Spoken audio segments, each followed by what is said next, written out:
Eu gostaria de falar sobre um tema que eu acredito que esteja sendo dado pelo Senhor, profeta Rita, para nos alertar, para nos situar, para nos colocar dentro daquilo que o Senhor tem para nós. Amém, irmãos? Eu peço a sua máxima atenção durante o ensino. Se você necessitar se levantar agora, se levante agora, ou não se levante até o final, por favor. Eu não gostaria que você perdesse nada. Não é que você não possa se mover, é porque de repente quando você se move, você pode perder alguma coisa daquilo que o Senhor tem. E nós estamos com fome e sede do Senhor. Quem está com fome e sede do Senhor aqui? Quem tem certeza que Deus já está falando com você aqui nessa noite? Quem já recebeu de Deus através das músicas que nós cantamos? A música também ministra, amém? E eu queria que a mídia colocasse o tema, por favor. Hoje é um culto do Espírito Santo, mas nós vamos ter um pouco de ensino. Nós vamos estudar sobre o que é santidade. Amém, igreja? Estão empolgados sobre esse tema? Eu acredito que você vai se empolgando mais à medida que a gente for estudando. E esse foi o tema que o Senhor me deu. E muito é falado sobre santidade, tem muitos conceitos em muitos livros, em muitos lugares. Mas eu vou me colocar diante daquilo que eu recebi do Senhor, tá certo? Para compartilhar com vocês. E antes de mais nada, esse ensino falou muito comigo, com o nosso pastor. Eu compartilhei com ele parte do que eu anotei aqui. E Deus está aqui operando, Ele está aqui do meu lado ministrando comigo. Os anjos do Senhor estão andando aqui nesse lugar. Há uma comitiva de anjos na porta desse lugar, guardando esse lugar, guardando os nossos carros, guardando a nossa vida. Nunca tenha medo de nada, porque o que anda com você é maior do que o que está no mundo. Não ande com medo em nenhum lugar. Ande consciente da presença, amém? Tem uma história em Êxodo. Eu quero começar conceituando algumas coisas aqui para a gente entrar na carta aos Romanos. Lá em Êxodo existe uma história que conta que um dia Moisés estava lá no pasto cuidando das coisas dele, e de repente ele olha para um determinado lugar, para o mesmo lugar que ele via todos os dias, um lugar comum, um lugar que não tinha nada de diferente, mas naquele dia algo diferente aconteceu. E a Bíblia diz que ele olhava para uma sarça, que é um arbusto comum naquela região, e aquela sarça, ela estava pegando fogo, ela estava incendiada, mas a sarça não se consumia. Embora ela estivesse pegando fogo, ela se mantinha inteira e não se consumia. E aquilo chamou a atenção dele, porque naquele lugar deserto, as sarças, elas, por serem muito secas, elas entravam em combustão. Muitas vezes as sarças queimavam sozinhas mesmo, sem ninguém colocar fogo, mas elas se queimavam e se consumiam. Só que naquele dia houve algo diferente, a sarça não se consumia. E Moisés, atraído por aquilo, ele se sentiu um pouco temeroso, mas em dado momento ele se aproximou, e quando ele ia chegando perto daquele arbusto que queimava, ele ouviu uma voz dizendo: pare, não se aproxime mais. Para você chegar perto, você tem que tirar as sandálias do seu pé, porque agora esse lugar é santo. Ele entendeu que aquele lugar tinha algo de diferente naquele dia, e era aquela presença que falava com ele. E como ele era um homem que andava com Deus, ele percebeu que era Deus falando com ele. E ele tira as sandálias dos pés, e ele consegue se aproximar, e Deus começa a falar com ele. Começa a instruí-lo em algumas coisas. E essa escritura está em Êxodo 3:5. Eu vou deixar só para você tomar nota. Eu quero que você abra em Romanos capítulo 1. Êxodo 3:5 é a síntese disso que eu contei para vocês. Está escrito lá. Quando Deus chama ele e fala: filho, vem, se aproxima. Só que você tem que tirar a sandália dos seus pés, porque agora esse lugar é santo. E antes da gente ir para Romanos, tem uma nota que eu quero ler para vocês, que diz o seguinte: o Monte Horebe era um monte comum no meio de uma cadeia de montanhas lá naquela região. Mas naquele dia ele deixou de ser comum e passou a ser santo. A presença de Deus havia mudado a condição daquele lugar comum. Eu vou dizer mais uma vez: a presença de Deus mudou a condição daquele lugar, que era até então um lugar comum, porque aonde a presença de Deus chega, o lugar comum se torna santo. Não é mais o mesmo lugar, não é mais a mesma forma.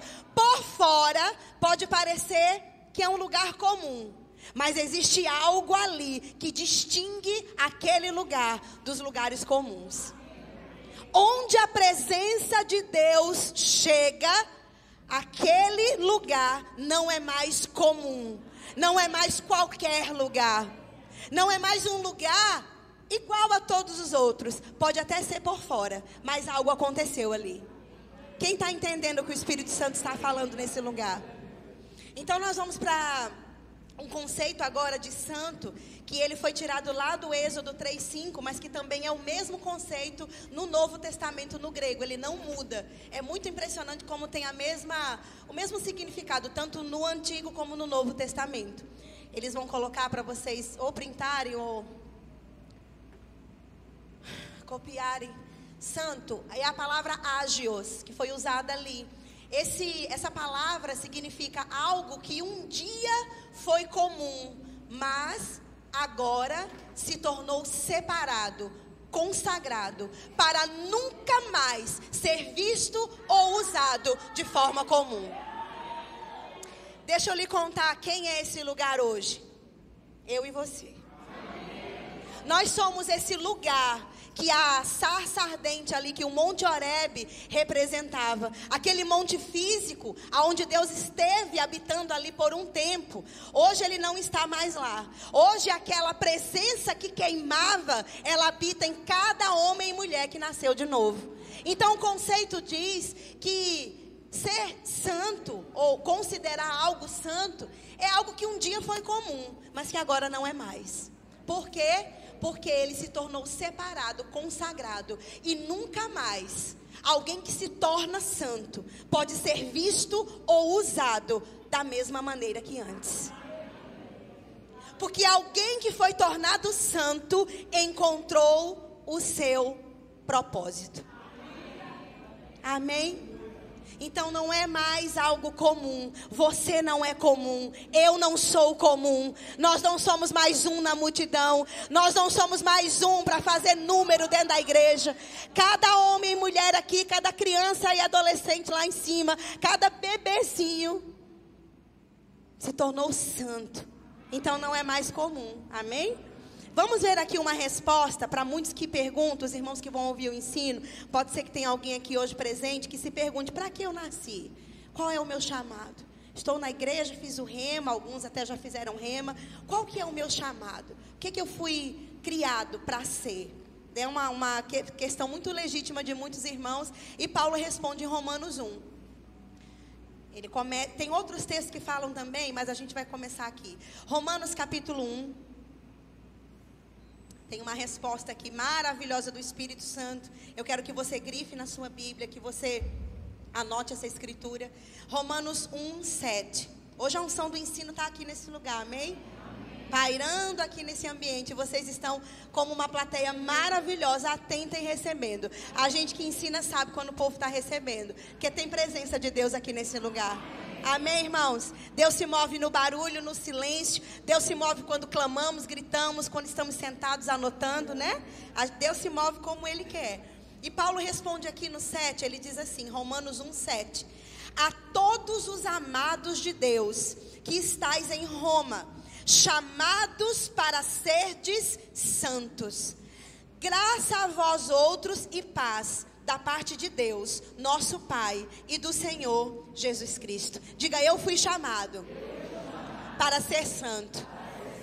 E de acordo com o conceito que a gente viu, nós fomos chamados para ser incomuns, para fazermos a diferença no meio dos iguais, para falarmos diferente do discurso comum, para contrariar o senso comum com aquilo que a Bíblia diz. Para ser diferentão mesmo. Não esquisito, arrogante, santarrão. Não, porque Jesus não era assim. Ele comia com todos e tocava neles. Mas é diferente no procedimento, na conduta, na postura, no olhar, na fala, na pureza.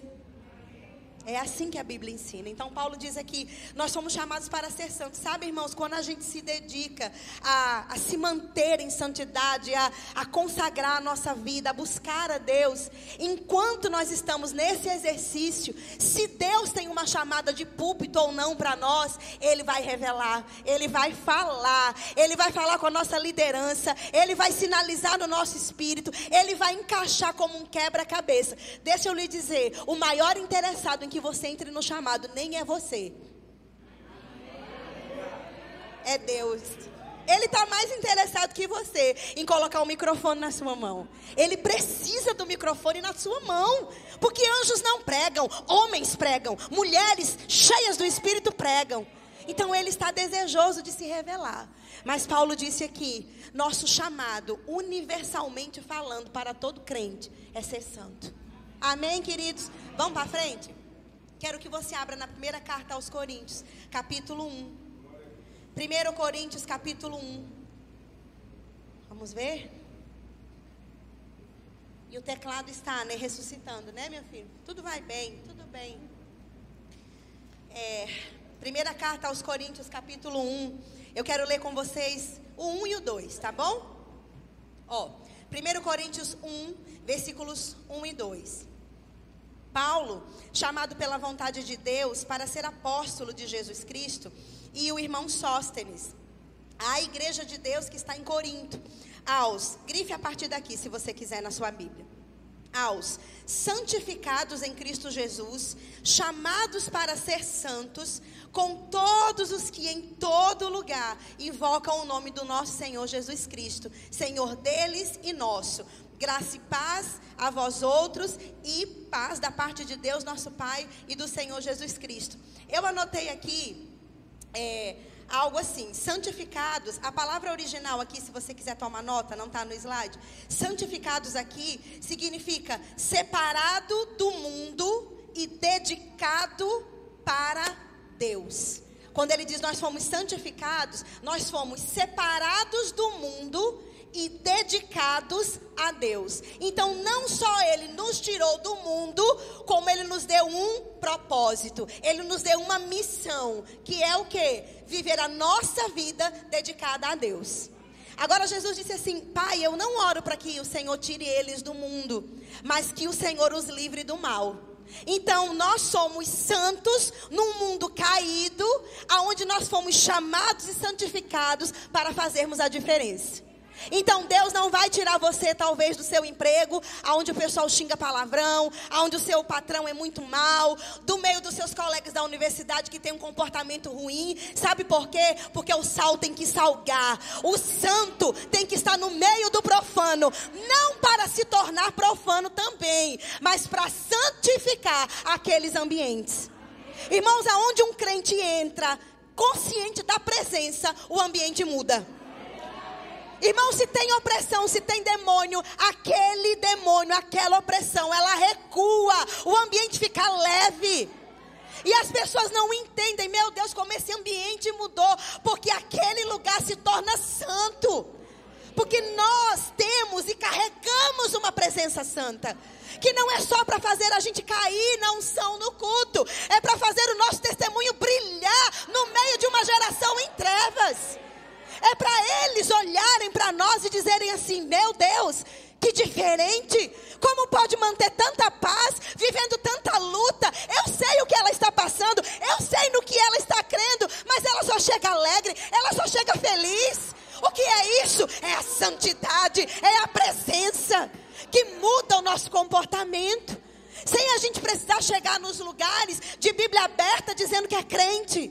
Nós somos cartas vivas, lidas pelos homens. É como Paulo diz. Amém.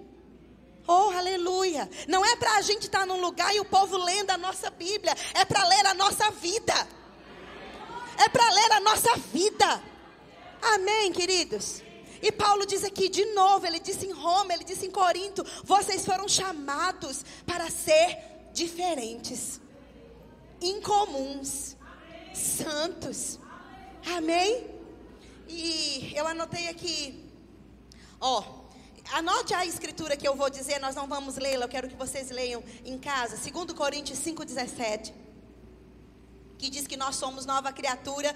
Tudo, as coisas velhas passaram e tudo se fez novo. Quem nasceu de novo aqui? Amém. Essa escritura, 2 Coríntios 5,17, fala isso. Tem uma nota que eu vou ler para vocês que diz assim, ó. Gente, vocês dão glória a Deus quando eu terminar de ler isso aqui? Ó, hoje, porque nós estamos em Cristo e nascemos de novo, quando Deus, Ele olha para nós, Ele não vê mais quem nós fomos, mas quem nós somos. Você pode dar um glória a Deus aí no seu lugar? Você pode celebrar o Senhor aí nesse lugar? Você pode dar um brado de alegria, porque você nasceu de novo. Porque você não é mais aquele cara que você era, aquela mulher que você era. Ei, você nasceu de novo. Nós somos nova criatura. Gente, a gente nasceu de novo, uau! Então Deus, quando Ele me olha, Ele não vê mais quem eu fui, mas quem eu sou. Isso aqui depois eu mando para a mídia para fazer aqueles negócios que eles fazem. Deus não te vê mais como você era, Deus te vê como você é.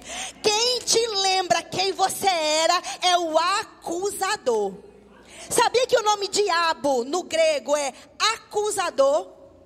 É ele quem te lembra o seu passado. Deus só mostra o futuro. Deus só lembra quem você é. Gente, passado não tem nada a ver com Deus.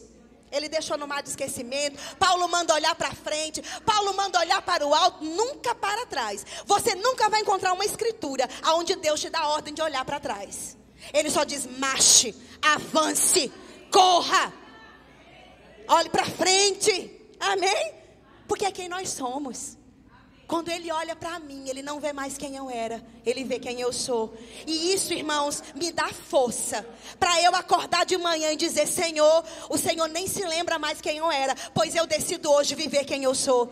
Eu decido hoje viver a realidade, não de quem eu era, não de quem o espelho tenta me lembrar, não de quem o diabo usa a boca para lembrar que eu fiz, mas de quem você diz que eu sou.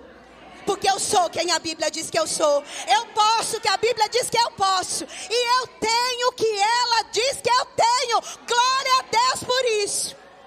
Deus te vê como você é. Só essa virada de mentalidade já muda muita coisa. Então o que está faltando é eu me ver como Ele me vê.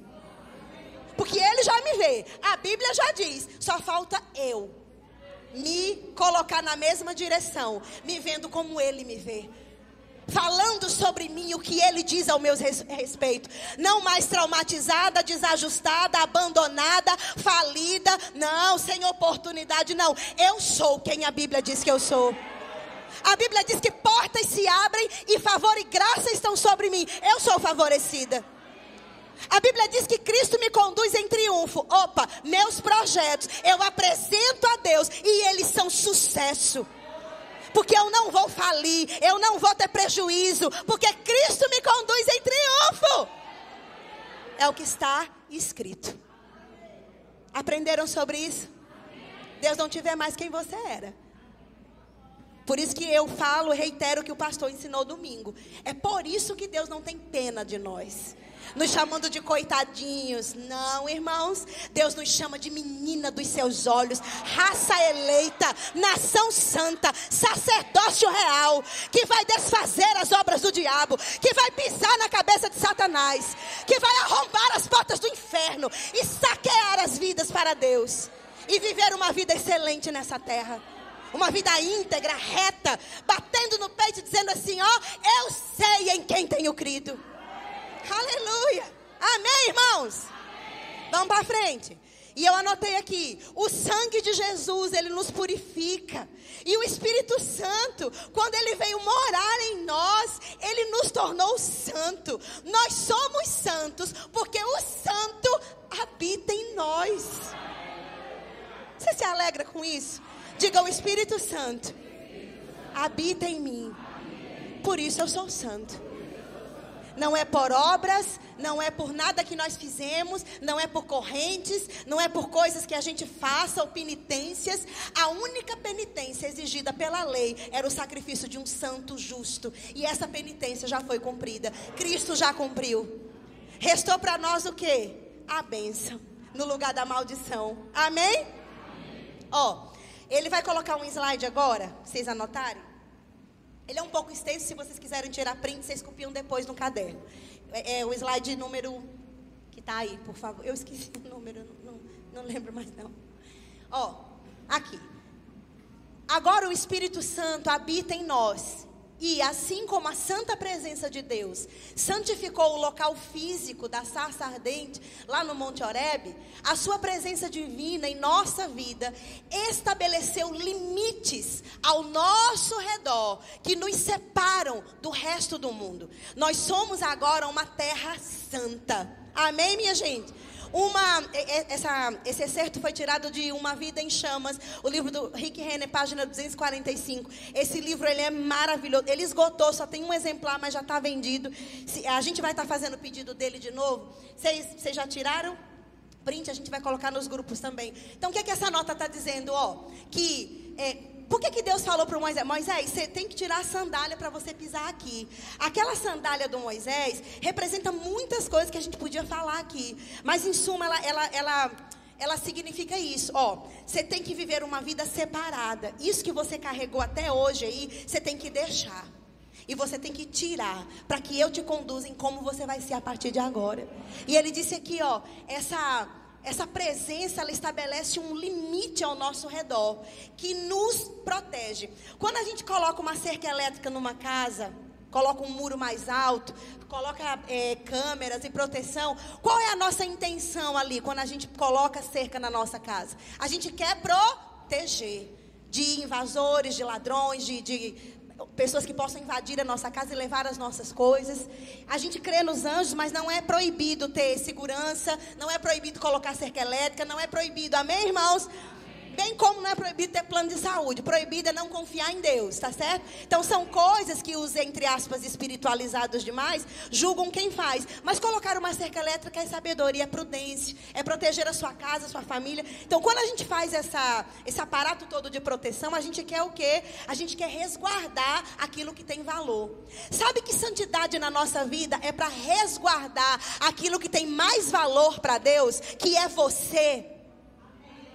O que Deus tem de mais precioso na terra, irmãos, não é esse prédio físico, não é nada disso.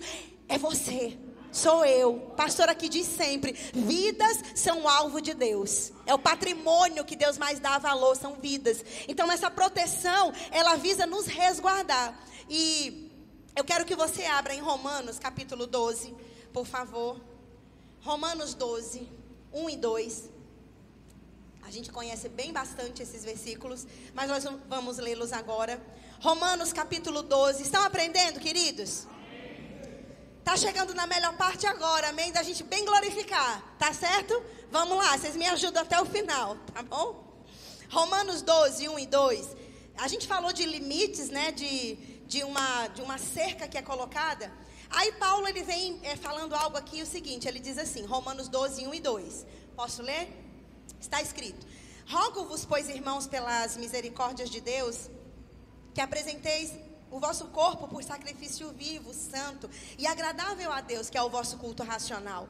E não vos conformeis com este século, mas transformai-vos pela renovação da vossa mente, para que experimenteis qual seja a boa, agradável e perfeita vontade de Deus. Aí eu anotei aqui algo desse versículo, o seguinte: sem a renovação da mente, um filho de Deus, um cristão, um servo de Deus, ele pode, mesmo sendo santo, se comportar como um incrédulo, como um ímpio. Mesmo tendo nascido de novo, mesmo estando na igreja, mesmo tendo feito o discipulado, ele pode ter um comportamento que não agrade a Deus, se ele não mudar a forma de pensar, se ele não trocar aquele pensamento que ele tinha. O que é que tem? Isso é normal. Hoje, na palavra, vício, fumar, beber, prostituição, é normal? Não. São nocivos? Sim. Deus se agrada? Não. Então não é mais normal para mim. O que não é mais normal para Deus, também não é mais para mim. Isso é renovar a mente. Ah, mas a gente veste assim porque está numa cidade quente, a gente é nova, pode mostrar. Deus se importa com o coração e não com o que a gente veste. Será? Eu quero que você coloque o próximo slide, por favor. Tudo bem, né? Beleza? Tem hora que os alunos no Rema ficam tão calados que eu penso que eles morreram. Deus não nos chamou para sermos como os que estão ao nosso redor. Ele nos chamou para sermos como Ele. Santidade é nada menos que conformidade com o caráter de Deus. Amém? Essa fala foi de Jerry Bridges, ele é um teólogo, escritor. Essa fala é do livro dele, A Busca da Santidade. Não tinha referência da página, por isso que eu não coloquei. Mas ele disse o seguinte, resumindo Romanos 12:2. A gente não foi chamado para ser igual ao povo que está ao redor da gente. A gente não foi chamado para falar como todo mundo. A gente não foi chamado para ser inclusivo no sentido da gente se incluir no padrão deles. A inclusão é inversa. É eles se incluindo no nosso padrão. É um mundo conhecendo como que é o padrão dos crentes, como é que é a lei dos crentes, como o povo do interior fala, né? A lei dos crentes. Então, a gente não foi chamado para ser igual a galera. A gente foi chamado para estar no meio da galera, mas mostrando a diferença que um crente faz. Que alguém que carrega a presença faz. Amém, irmãos? Vamos para frente. Pode acender, por favor. Eu quero que você abra sua Bíblia na primeira carta aos Coríntios, capítulo 6. Estamos quase chegando lá. Amém? Deixa eu ver se é 1 Coríntios 6. Isso. Primeira carta aos Coríntios, capítulo 6. A partir do 9, nós vamos ler até o 11. Para você que está anotando, você anota 1 Coríntios 6, 9 ao 11. Pode dar um glória a Deus aí no seu lugar, viu? Para o seu irmão se ligar, diga, Deus está falando comigo. Pode falar, Deus está falando comigo. Amém? Está escrito na palavra santa do Senhor. 1 Coríntios 6, 9. Ou não sabeis que os injustos não herdarão o reino de Deus? Não vos enganeis, nem os impuros, nem os idólatras, nem adúlteros, nem efeminados, nem sodomitas, nem ladrões, nem avarentos, nem bêbados, nem maldizentes, nem roubadores herdarão o reino de Deus.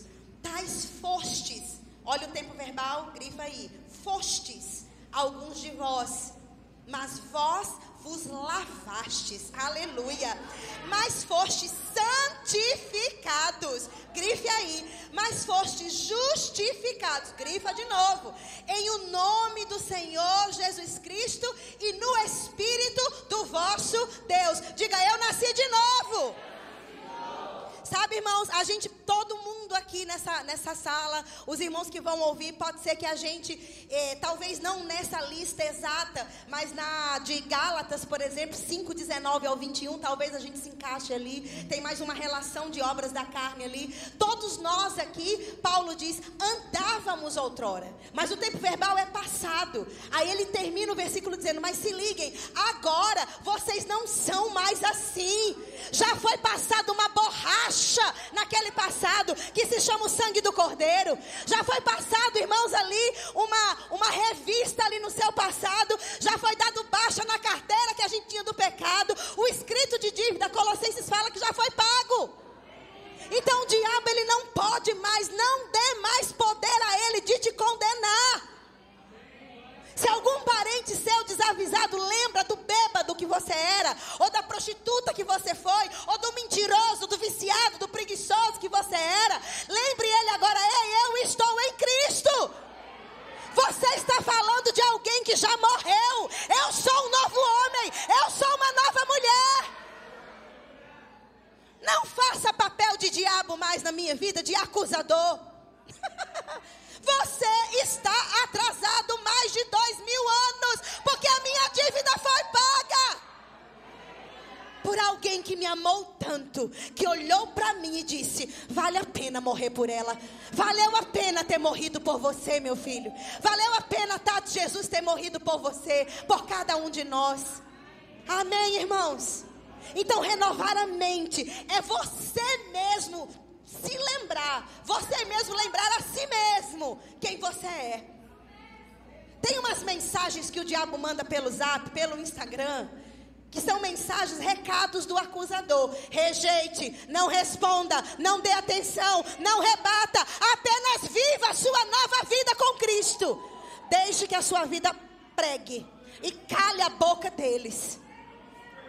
Agora, se nós estamos e somos santos, vivendo como ímpios, existe uma divergência e uma legalidade para dar mau testemunho. A gente tem que ser bem franco conosco. Eu estou dando motivo para eles me lembrarem quem eu era? Será que mesmo eu não estou dando alguma legalidade para isso? Será que mesmo de vez em quando eu não vou lá, vejo algo ilícito, me alimento de coisas inúteis e o meu comportamento reproduz isso aqui e ali e eles estão vendo? Vigia. Amém? Jesus disse, quando eles mentindo disserem todo mal contra vós, eu vou lá e defendo vocês. Agora, quando eles mentindo disserem mal contra vós, aí Jesus defende. Porque calúnia vem. A gente está nesse mundo para viver coisas que são difíceis às vezes. Mas Jesus foi bem claro, eles estão mentindo. Você tem que se certificar de que eles estão mentindo. Porque se houver verdade na acusação, é a gente que tem que se arrepender. 1 Tessalonicenses capítulo 4, penúltimo versículo que nós vamos ler. Já estamos quase acabando. 1 Tessalonicenses 4, versículo 3. Primeira carta aos Tessalonicenses capítulo 4. Olha aqui, mais um versículo para você colocar como sendo... Para que você foi chamado? Qual o seu chamado? Para que o Senhor te criou? O que eu vim fazer nessa terra? Quem sou eu? Paulo diz aqui, 1 Tessalonicenses 4, 3. Pois esta é a vontade de Deus, a vossa santificação, que vos abstenhais da prostituição. Agora eu quero que você pegue a palavra abstenhais, puxa aí uma seta, coloca aí no caderno ou na Bíblia. Não tem o slide. Eu vou te dar o significado dessa palavra e a gente vai para Provérbios daqui a pouco, finalizar com ele, entendendo o que é que Paulo falou aqui. Abstenhais, olha que interessante essa palavra abstenhais. Significa dar um espaço entre você e uma outra coisa. Deixar uma lacuna. É dar um espaço entre você e outra coisa. Isso é abstenhais, é deixar um espaço. E é um espaço que você não consegue alcançar com a mão. Ele tem que ser um espaço suficiente que você não consiga tocar do outro lado. Quem está entendendo isso aqui? Paulo está dizendo assim. Em outras palavras, parafraseando o que ele disse, ficou assim, vocês têm que dar espaço entre vocês e todo tipo de tentações que vocês estejam enfrentando. Construam uma barreira, um espaço entre vocês e essas coisas que são tentações para vocês. De modo que seja impossível ultrapassar essa barreira e fazer aquilo que é impróprio para alguém santo. Amém? Quem quer que eu leia de novo? Eu vou ler. Porque isso aqui é muito bom. Eu fui muito abençoada. 1 Tessalonicenses 4:3. Deem um espaço entre vocês e todo tipo de tentações que vocês estejam enfrentando. Construam uma barreira entre vocês e as tentações, de modo que seja impossível ultrapassar essa barreira e fazer aquilo que é impróprio para santos. Quem pode dizer amém? Aí eu coloquei uma observação aqui. Ser tentado, o diabo lançar um pensamento, lançar um desejo, uma vontade, de repente, de algo que você sabe que Deus não se agrada. Isso não é pecado. Ser tentado não é pecado, mas alimentar a tentação é pecado.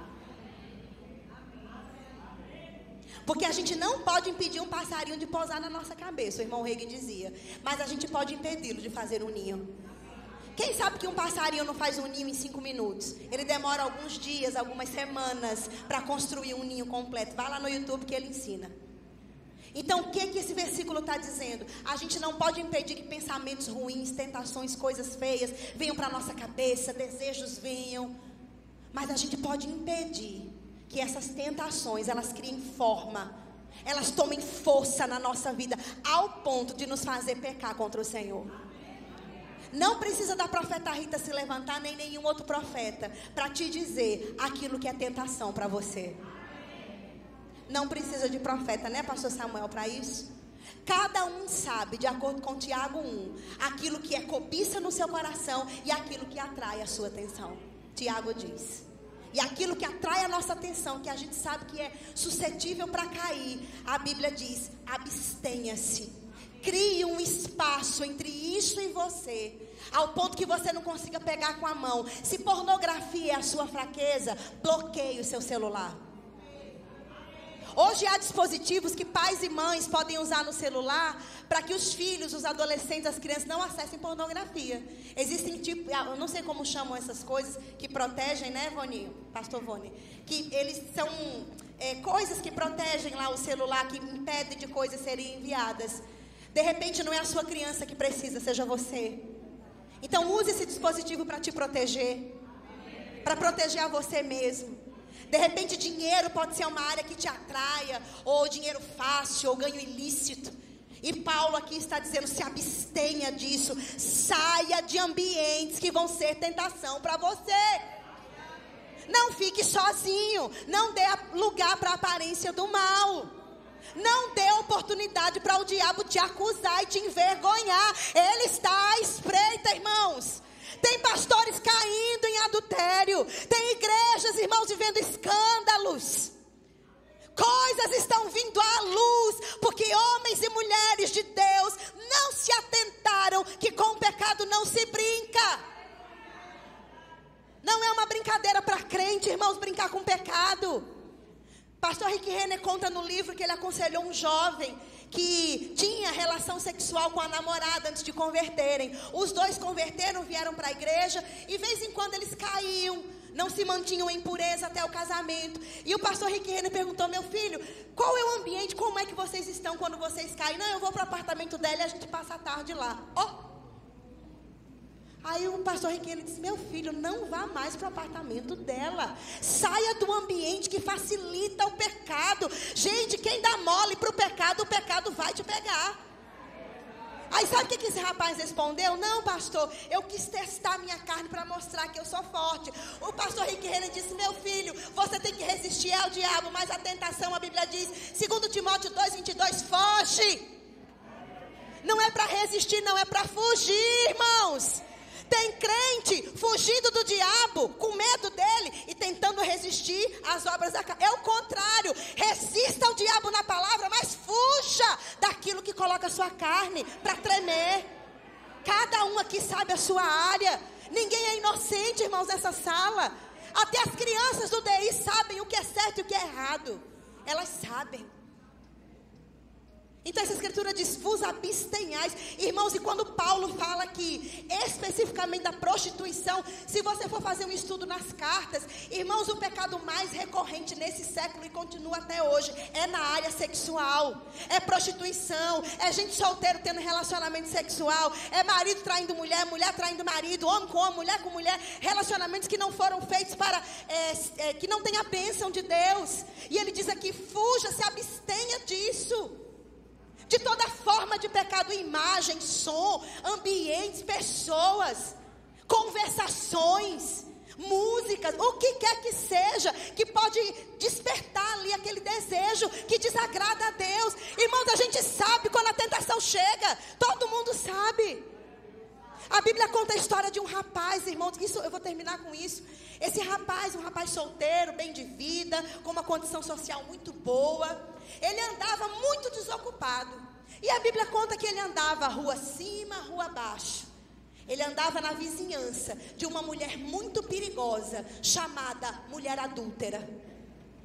E a Bíblia conta que esse rapaz, por vários versículos, Provérbios vai contar, a gente já vai ver a história, ele flertava com o pecado. Aquela mulher chamava, acenava, dava um tchau para ele, informou que o marido estava em viagem, que só voltaria meses depois, que ela estava sozinha, tudo estava pronto. Eu estou sozinha, você passa aqui para a gente conversar, para a gente ter uma conversa. Ela começou assim, e ele resistindo. Mas a Bíblia diz que ele continuou na rua daquela mulher. E um belo dia, ele parou na porta dela e bateu. E ela abriu a porta. E ela diz: eu já estava te esperando, a minha cama está pronta, vamos pecar. Não há ninguém que nos impeça hoje de pecar, porque nós somos livres. Ela diz assim em uma versão que eu li. E esse rapaz entra. E a Bíblia diz que eles pecam, e o final da vida desse rapaz foi morte. Ele teve a vida ceifada antes do tempo, por causa do pecado. O pecado é uma armadilha que parece doce no início, para atrair, mas depois, o preço que ele cobra é a morte. O salário do pecado é a morte. Essa escritura está em Provérbios 17. Eu quero encerrar com isso. Provérbios capítulo 17. Oh, aleluia. Obrigada, Senhor. Peça ao Senhor todos os dias nas suas orações: Pai, conduz os meus passos. Pai, conduz os meus olhos. Pai, me ajuda a ouvir. Me ajuda, Senhor, a colocar um filtro nos meus ouvidos, para que coisas indecentes, imorais não desçam para o meu coração. Você que é homem de Deus casado, você tem a sua esposa para te satisfazer. E se ela não está te satisfazendo sexualmente, a gente pode falar disso aqui, porque é uma aula aberta, não tem criança aqui. E hoje em dia as crianças entendem mais do que talvez até adultos. Se a sua esposa não está te satisfazendo nessa área, você procura a ajuda do pastor ou do seu líder espiritual, se você não é dessa igreja. Pastor, eu não estou satisfeito, meu casamento não está legal, tem uma brecha nessa área, eu não estou feliz, eu preciso de ajuda. Eu preciso que o Senhor fale comigo, me ajude, busca socorro. Sabe o que Rick Renner fala no livro? Ele diz assim: buscar conselho dos mais velhos, de homens e mulheres de Deus, ler bons livros, livros inspirados, ter um devocional todos os dias, são estratégias para te manter em santidade. Mas o povo não quer parar 10 minutos para ler a Bíblia, mas fica 2 horas vendo Instagram. A gente não quer gastar 10 minutos de joelho na borda da cama de manhã ou à tarde ou à noite, qualquer horário, dizendo: Senhor, eu estou aqui para receber de Ti inspiração, influência. Quando eu me levantar daqui, o Senhor vai me conduzir em caminhos de santidade. Irmãos, uma vida assim, lendo bons livros, buscando conselho, irmãos, não tem como errar. Amém. Provérbios 17, versículo 21. Olha o que está escrito. 17, 21. Peço que vocês estudem o capítulo 17 em casa. Ele é muito rico. Diz aqui, deixa eu ver se é 17, viu? Ou se é 7, peraí. Eu acho que é 7, né, meu bem? É 7, desculpe, queridos. Provérbios 7, 21. Isso, é logo no advertências contra a mulher adúltera. A minha Bíblia tem aqui esse título, essa epígrafe. O capítulo todo fala sobre isso. De conselhos contra essa mulher maligna, adúltera. 7, 21. Essa mulher, aí vai contar, né? Ele estava andando na rua dela, tal. E no 21 diz: ela seduziu ele com as suas muitas palavras. Perceba, irmãos, que foi uma conversa que não foi de um dia para uma noite, não. Cada vez que ele passava lá, ela ficava lançando uma palavra, lançando uma ideia, fazendo um convite. Foram muitas palavras. E aí diz: com as lisonjas dos seus lábios, ela o arrastou. Olha que linguagem aqui. 22. E ele num instante a seguiu, como o boi que vai para o matadouro, como o servo que corre para a rede, até que a flecha lhe atravesse o coração, como a ave que se apressa para o laço, sem saber que isto lhe custará a vida. E o capítulo finda falando que esse jovem, ele morreu. Ele teve os seus dias encurtados na terra, porque ele não ouviu os conselhos para não andar no caminho de pecado. E o último conselho do Senhor daqui de cima hoje eu anotei aqui: o que esse jovem rapaz de Provérbios capítulo 7 deixou de fazer? Interrogação. Ele deixou de se abster da prostituição. Ele deixou de criar um espaço entre ele e aquela oferta do pecado. Ele brincou com o pecado e o seu fim foi a morte. E nós temos visto nesses últimos dias da igreja escândalos, ministérios que têm morrido, casamentos que têm sido afetados, filhos desviando. Porque pais e mães que eram do altar, pregadores da palavra, eu não estou falando de membro novo, bebê, não. Eu estou falando de pastores, gente que está à frente de obra, gente que tem conhecimento da Bíblia. Mas sabe, irmãos, esse se achar forte demais faz com que esses homens caiam no engano de achar que são blindados contra o pecado. Não, eu já tenho muita experiência, eu sei todos os versículos. Eu estou aqui dando uma carona para essa mocinha, estou evangelizando. Sabe, irmãos, a Bíblia diz que a aparência do pecado Deus condena, do mal, a aparência do mal é pecado. Então uma carona, um flerte, uma brincadeira, uma curtida numa publicação pode comprometer o seu testemunho. Sabe o que a reunião de professores do Rema sábado, o apóstolo Guto nos falou? Quase 1000 professores ali ao vivo ouvindo a aula. No final ele foi o último a falar, ele encerrou dizendo, ele disse assim: mantenha seu coração humilde e ensinável. Não importa o ponto que você chegue no ministério, peça ajuda se estiver sendo tentado além das suas forças. E ele deu outro conselho: mantenha seu caráter irrepreensível. Aí ele conta que o irmão Reagan Júnior, o pai do irmão Reagan, fundador do Rema, hoje ele tem mais de 80 anos, né, amor? Diz que ele foi lá tirar, uma irmã pediu para tirar foto com o irmão Reagan Júnior. Ele tem mais de 80 anos, é um senhorzinho. Mas ele viu o apóstolo Guto passando e disse: Guto, vem cá, tira foto aqui comigo. Aí quando aquela mulher se afastou, sabe o que ele ensinou para o apóstolo Guto? Guto, eu cheguei no ministério até hoje entendendo que eu não posso dar nenhuma brecha. Eu não tiro foto sozinho com mulher sem a minha esposa estar presente, ou um diácono, ou uma irmã que passe. Eu não quero dar nenhuma ocasião para dar mau testemunho. Um homem de 80 e poucos anos, talvez ninguém nem pensasse pela idade, mas enfim, ele prefere vigiar.